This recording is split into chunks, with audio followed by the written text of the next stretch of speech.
Boa noite, irmãos. Estamos aqui dando início a mais um dos nossos cultos semanais de oração, de louvor a Deus, de estudo bíblico.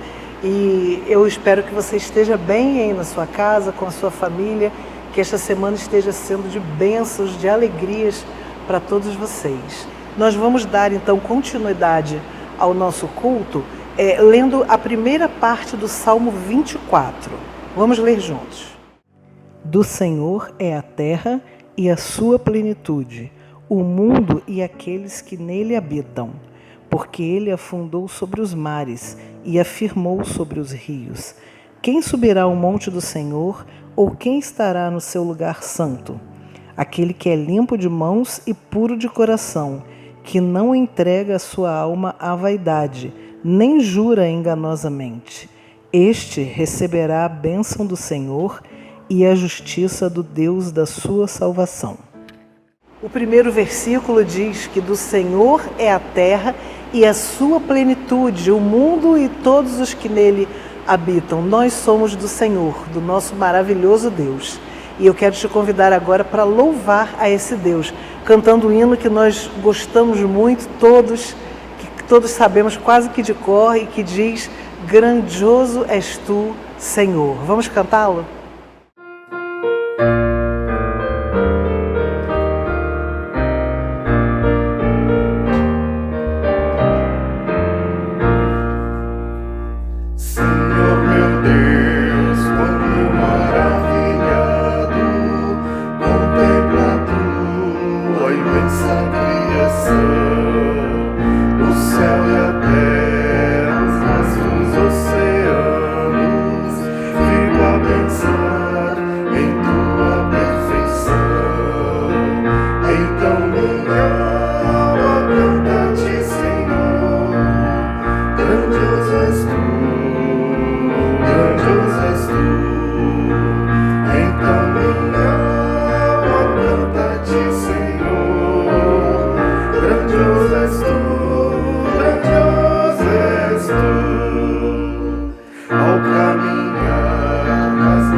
É maravilhoso cantar esse hino, inspira a todos nós. Eu acho que por mais que a gente cante, que repita, a gente nunca cansa de cantar grandioso és tu.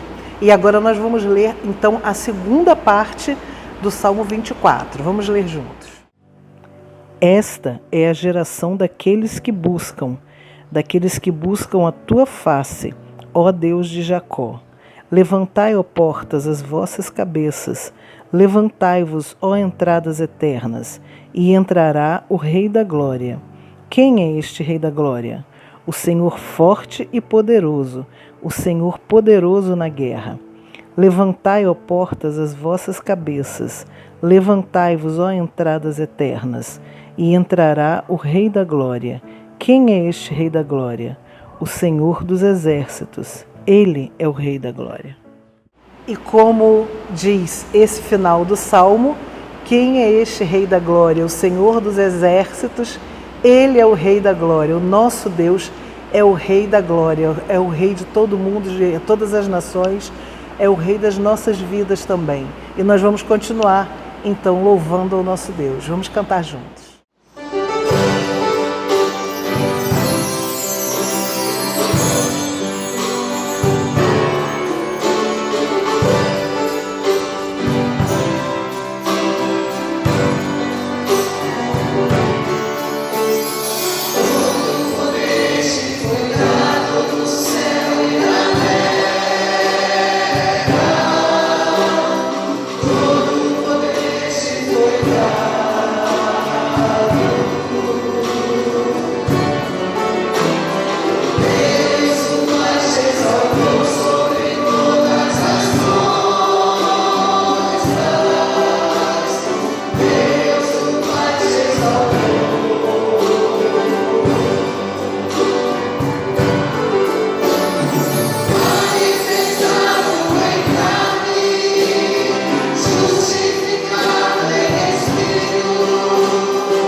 noite, meu irmão, boa noite, minha irmã. Saúdo a todos com a graça e a paz do nosso Senhor Jesus Cristo, amém? Bem, estamos aqui novamente reunidos. Essa é uma noite especial, pois é uma noite de oração. É uma noite especial porque é a noite que o Senhor nos concedeu. É um dia que nunca mais vai existir. É um dia que não é como nenhum outro, pois ele é obra das mãos do nosso Deus. E graças ao Senhor, mesmo estando distante, podemos dizer que Deus está aqui, Deus está conosco. Mesmo você aí do seu celular, da sua televisão ou computador, e mesmo eu aqui nesse momento, na minha casa, falando com os irmãos, Jesus está conosco. Ele habita dentro do nosso coração, Ele habita no meio de nós através da pessoa do seu Santo Espírito. Nós celebramos ao seu nome, não só nessa noite, mas todos os dias de nossas vidas, pois vivemos em seu reino. O reino de Deus é chegado, o reino de Deus já está no nosso meio. O reino de Deus é uma pessoa que morreu e ressuscitou por mim e por você.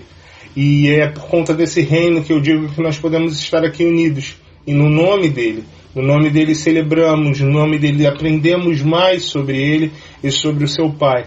E nessa noite eu te convido a estar abrindo a sua Bíblia Nós vamos estar fazendo a leitura do texto de Jeremias, capítulo 18. Eu vou estar fazendo a leitura do verso 1 até o verso 10.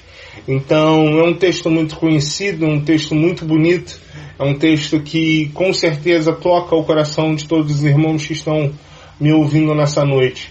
É o texto de Jeremias na casa do olheiro. A minha versão é a NVI, então você pode estar acompanhando aí pela tela ou pela sua versão, independente de como você esteja utilizando, digital ou física. Mas o texto vai dizer o seguinte: esta é a palavra que veio a Jeremias da parte do Senhor. Vá à casa do olheiro, e ali você ouvirá a minha mensagem. Então fui à casa do olheiro, e o vi trabalhando com a roda. Mas o vaso de barro que ele estava formando estragou-se em suas mãos. E ele o refez, moldando outro vaso, de acordo com a sua vontade. Então o Senhor dirigiu-me a palavra: ó comunidade de Israel, será que não posso agir com vocês como fez o olheiro? Perguntou o Senhor. Como barro nas mãos do olheiro, assim são vocês nas minhas mãos, ó comunidade de Israel. Se em algum momento eu decretar que uma nação ou um reino seja arrancado, despedaçado e arruinado, e se essa nação que eu adverti converter-se da sua perversidade, então eu me arrependerei e não trarei sobre ela a desgraça que eu tinha planejado. E se noutra ocasião eu decretar que uma nação ou um reino seja edificado e plantado, e se ele fizer o que reprovo e não me obedecer, então me arrependerei do bem que eu pretendia fazer em favor dele. Que texto, meus irmãos! Um texto com certeza conhecido por você, um texto que possivelmente você já ouviu em algum lugar, um texto que possivelmente toca o seu coração, toca o meu coração. Nós aprendemos muito com a ação de Deus aqui nesse momento, nós aprendemos muito com tudo aquilo que temos passado hoje.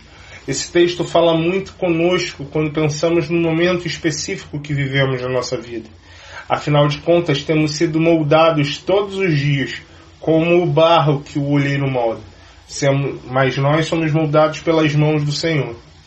E nessa noite eu quero conversar com os irmãos sobre 3 aspectos que nós podemos observar da ação de Deus, ou características de Deus, se preferir dizer, que estão presentes na sua conversa com Jeremias, no seu diálogo com Jeremias, na sua aula de teologia para Jeremias.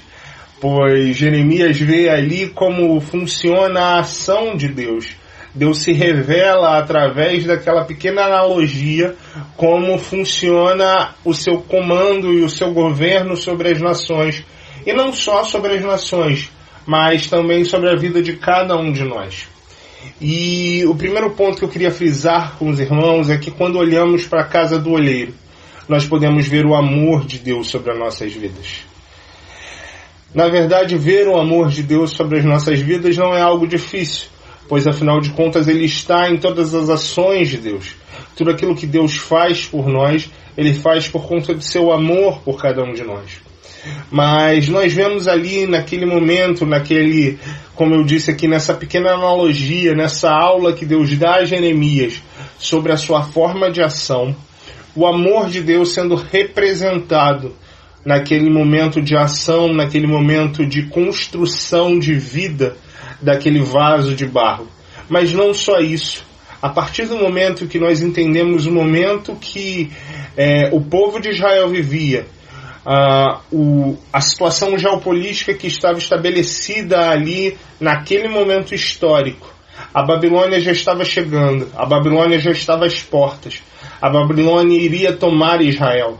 Deus já havia anunciado isso a todos os profetas e em todos os lugares e em diversos momentos possíveis e quase improváveis. E mesmo assim, o povo não escutava, o povo não se arrependia, o povo não se deixava ser moldado.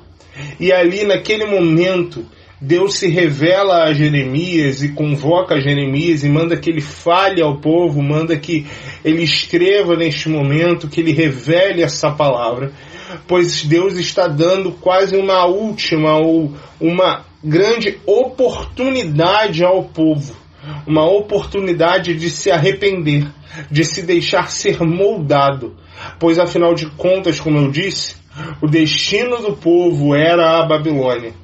O destino do povo era sofrer o exílio.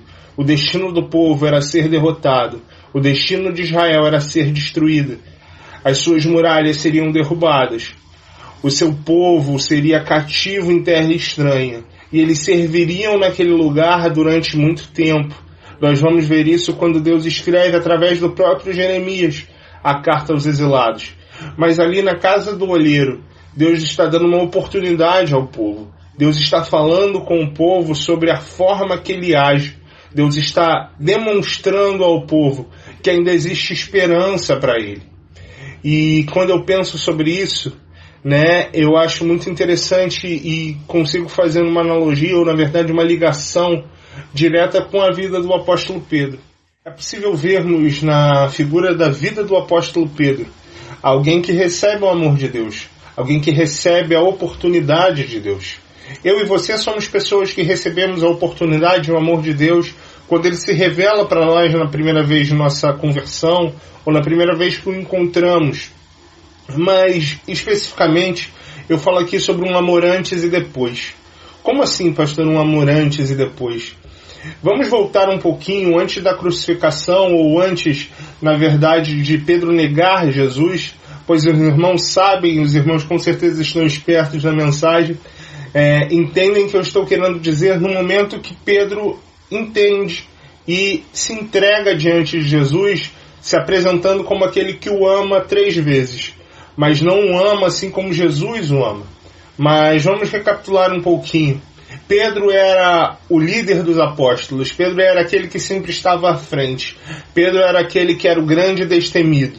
Pedro é aquele que vai reconhecer que Jesus é o Cristo, Filho do Deus vivo. Pedro é aquele que vai caminhar com Jesus sobre as águas. Mas Pedro é aquele que não entende que o seu mestre seria pendurado no madeiro. E Pedro tenta advertir Jesus.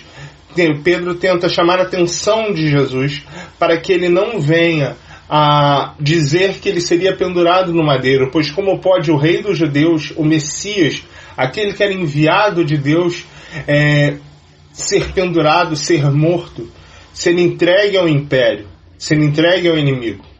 Porque Pedro, irmãos, não entendia a missão de Jesus até aquele momento. Pedro não entendia a representação da cruz do Calvário até que a cruz do Calvário viesse a acontecer. Pedro não entendia 100% do amor de Deus sobre a vida dele. Pedro não entendia 100% do amor de Jesus sobre a vida dele. Então, quando Jesus adverte Pedro que ele iria negá-lo, Pedro não entende, Pedro não recebe. Mas Pedro já estava sendo coberto pelo amor de Deus, pois mesmo sabendo que ele o negaria, Jesus sabia que tudo aquilo deveria acontecer e que após a cruz do Calvário, após a sua ressurreição, ele teria um encontro com Pedro, um encontro na praia, e aquele encontro transformaria a vida de Pedro, e aí sim, de uma vez por todas. A partir daquele encontro, irmãos, sim, nós temos que chegar a esse momento. Esse é o grande momento de transformação da vida de Pedro. Esse é o grande momento que Jesus estipula e coloca Pedro na sua posição de líder da igreja a partir daquela ocasião. Jesus convoca o seu apóstolo, convoca a pedra que havia sido batizada por ele.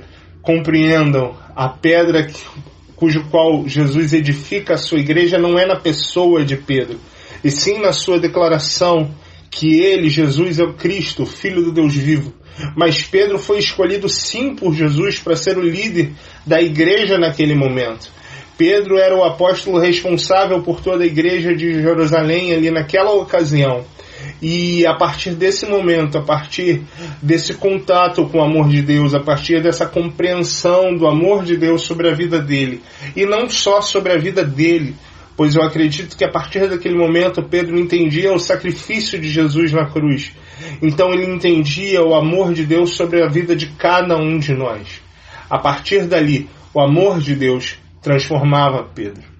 O amor de Deus chegava em Pedro de uma maneira poderosa. E esse é o segundo ponto que nós vamos falar nessa noite. Pois quando nós olhamos para a casa do olheiro, irmãos, nós olhamos para o poder de Deus. É incrível pensarmos, e às vezes pode parecer assustador para nós, entendermos o poder de Deus sobre todas as coisas. Eu sempre falo sobre isso, eu sempre gosto de frisar esse ponto, que Deus é aquele que não é só como se isso fosse pouco, onisciente, onipresente, onipotente. Deus é aquele que cria todas as coisas através de sua fala. Deus é aquele que pinta a história de todo o universo e que cria cada uma das coisas e cada um dos seus mínimos detalhes através de sua fala, através de seu poder. Um dos textos que é mais especial para a minha trajetória, para a minha vida, é o encontro de Deus com Jó. Quando Deus se apresenta a ele, Deus questiona Jó onde Jó estava quando ele criava todas as coisas, e ali naquela passagem Deus especifica como cada mínimo detalhe de sua criação foi pensado por ele, foi planejado por ele, foi feito por ele, através do seu poder. Deus deixa muito claro que independente do que aconteça, independente de qualquer palavra que seja dita, a partir do momento que ele fala, a partir do momento que ele determina, qualquer reino, qualquer nação é livrada da desgraça ou despedaçada e destruída, pois ele é o Senhor de todos os povos, ele é o Senhor dos exércitos, ele é o Deus supremo de toda a criação. Não existe outro como ele, não existe outro igual a ele. E é nesse texto que Deus fala com Jeremias e explica: olha, Jeremias, você, cada um de seus irmãos, cada um dos membros da sua família, cada pessoa que você conhece, cada pessoa que já existiu, cada pessoa que ainda vai existir, o povo de Israel, a Babilônia que está a caminho, vocês são barro em minhas mãos. Eu os moldo conforme a minha vontade. Eu sou o Deus criador de todas as coisas. E isso talvez assuste muitos de nós, pois se a aula não fosse completa, a analogia não fosse inteira, se o momento não fosse criado pelo próprio Deus e ensinado pelo próprio Deus, seria assustador. Pois se nós nos quebrássemos, se nós viéssemos a dar defeito com qualquer outro tipo de ser ou qualquer outra criatura, talvez nós pudéssemos ser deixados de lado como brinquedos quebrados. Mas nós não somos brinquedos, nós somos criaturas. Criaturas feitas à imagem e semelhança de Deus. Deus vai dizer que ainda que a figueira não floresça, ainda que não haja fruto na vide, todavia eu não me esquecerei de ti. Deus nos quebra para nos moldar novamente. Deus nos quebra para transformar a nossa vida. Deus nos quebra para dar a oportunidade de receber o seu amor. E aí, quando nós pensamos sobre pessoas quebradas por Deus, pessoas que precisaram ser quebradas e transformadas por Deus, um nome que é impossível escapar da nossa mente, já que falei sobre Pedro, é falar sobre Saulo, ou na verdade falar sobre Paulo, a partir do caminho de Damasco. Quando Saulo vai ao encontro de Damasco com a carta de perseguição à igreja, ele é lançado por terra pelo Senhor de toda a criação, na pessoa do nosso Senhor Jesus Cristo. E a partir daquele momento, quando ele já cai no chão e já se levanta cego, ele ouve a voz do Criador de todas as coisas, ele ouve a voz daquele cujo qual tem o controle da vida e da morte de todas as pessoas sobre suas mãos. Ele ouve a voz do Criador de sua vida, ele ouve a voz daquele que é o Salvador das nossas vidas. O questionando: Saulo, por que você me persegue?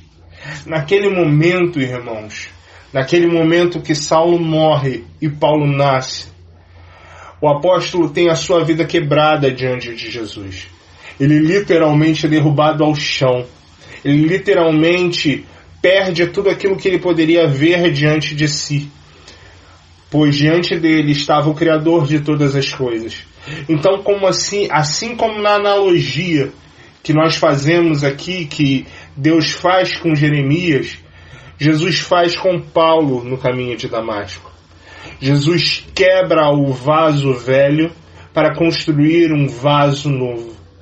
Ele quebra o barro que estava com defeito, ele quebra o barro que não via com clareza, para a partir daquele momento transformar a sua vida.